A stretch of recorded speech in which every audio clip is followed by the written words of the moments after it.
আপনার সার্কেলের মধ্যেই দেখবেন এই টাইপের মানুষ রয়েছে। করব বলে সময় নষ্ট করে।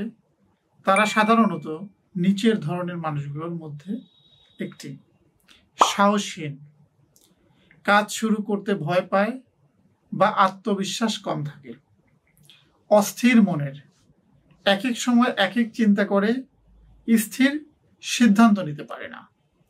আলসেমি প্রবণ, কাজের ইচ্ছা থাকলেও চেষ্টা না করে গড়িমসি করে। পরিকল্পনাহীন, কিভাবে শুরু করবে জানে না, শুধু ভাবনায় সময় কাটায়। বাহানা খোঁজে, সব সময় কোনো না কোনো অজুহাত দেখিয়ে কাজটি ফেলে রাখে।